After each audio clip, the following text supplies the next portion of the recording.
Folks, for years and years, RVers have been experiencing water leaks, even on new RVs. And the RV manufacturers have been saying we're not at fault because what we're doing meets code. I want to talk about those codes and some BS in the RV industry. If you're new here, my name is Jacob. I'm a certified RV technician. You can get my free Don't Buy a Lemon guide if you're shopping RVs, or you can get my Don't Get Stranded checklist to avoid 4 of the most common breakdowns that I see stranding campers. So I've been making review videos for a while where I go undercover to dealerships and I review campers from a technician's perspective. And I've been giving a lot of RVs an F grade for bad plumbing. What do I mean when I say bad plumbing? Good plumbing would be a rigid PEX tubing like this and a PEX fitting, and this little stainless steel pinch clamp is one way of connecting it. These are good connections. What RV manufacturers are doing is using a PEX fitting and the pinch clamp, but they're using this flexible type tubing that's made just for the RV and marine industry, and they're treating it like PEX. And this type of connection leaks a lot.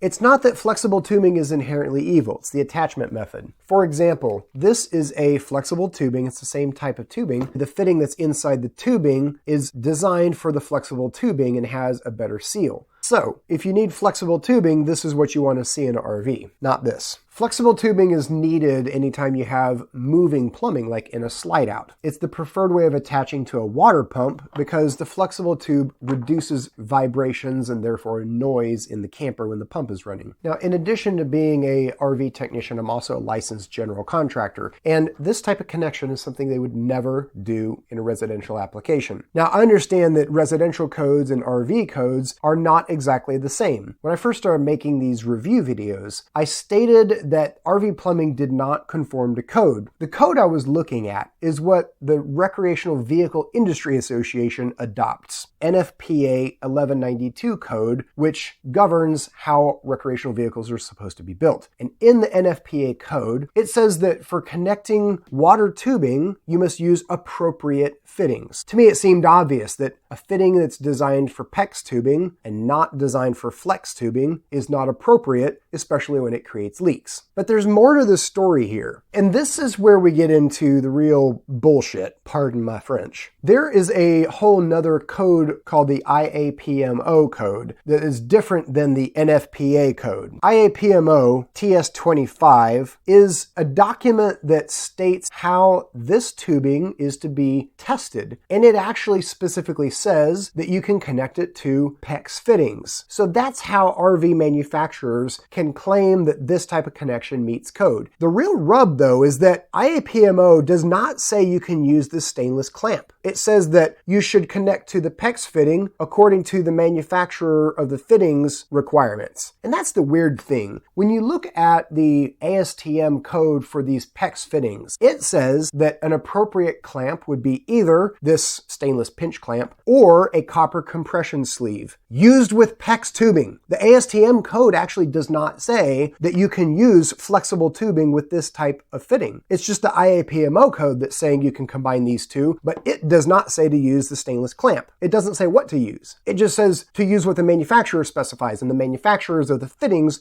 don't say that you can do this. So it's this weird incomplete circle where NFPA code is pointing to IAPMO to say this is appropriate. IAPMO is pointing to ASTM. ASTM is the dead end where it does not say you can do this. It's almost like everyone's pointing fingers at each other, and the end result is lots of leaks on this type of connection for RVers. Here's 2 more pieces of BS from the RV industry. If your RV leaks, they are not going to replumb it with PEX. They're going to take out the bad plumbing and put in more bad plumbing because it has to be redone the way it was at the factory. Here's the second thing. The RV manufacturers only warrant the RV for 1 year. I literally had someone tell me that he bought a Grand Design and it was full of this type of connection, and at 14 months old, it started developing leaks everywhere. And they told him because the warranty was only 1 year and he was 2 months past the warranty, they were not going to help him. He was going to have to get this repaired on his own dime. Honestly, it's for the best. They were only going to put more bad plumbing in to begin with. RV manufacturers, first off, they don't want to change what they're doing because that's extra work. Second off, they don't want to admit that what they have done in the past was faulty. They don't want to be liable for campers that have been water damaged because of bad plumbing connections that they made previously. I get it. I'm not asking you to say I'm sorry. I'm just asking RV manufacturers to stop it. Honestly, what Brinkley is doing is the smartest move. Brinkley has begun installing this exact LaSalle Bristol Utopia pre-made flexible tubing on their water pumps because of people watching my videos, coming to them and saying, we don't want this type of connection. So they said, okay, we're going to make this change, not because there's a problem with this, because it meets code, just for customer peace of mind. Here's the rub on Brinkley. They've only changed the connections at the water pump. On the models that have plumbing in the slide out, they're still doing the bad plumbing connections. I got emailed recently by someone saying, I want to buy an RV very badly, but I don't want to buy one with bad plumbing. What do you recommend? The number one thing I recommend is to go and get my shopping course and learn how to identify bad plumbing. Everyone wants me to tell you that you can trust this brand and not that brand, but it's just not that simple.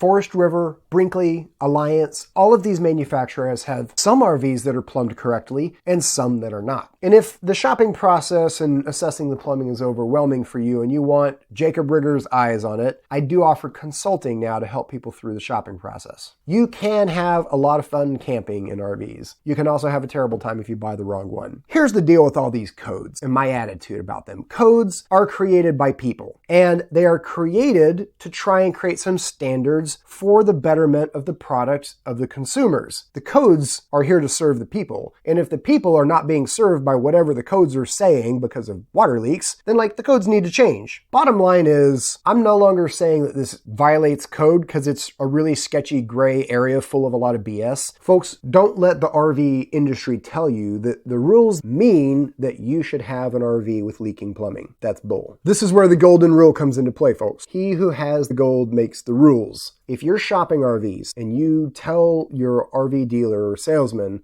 that you are not going to buy an RV that is plumbed with bad plumbing connections, they may not like it, they may not agree, but they will listen eventually because they want to make money. And that's all for today. If you want to see more of my undercover RV reviews, click here. If you want to see my playlist of videos talking about the plumbing problem and ways that you can fix it, click here.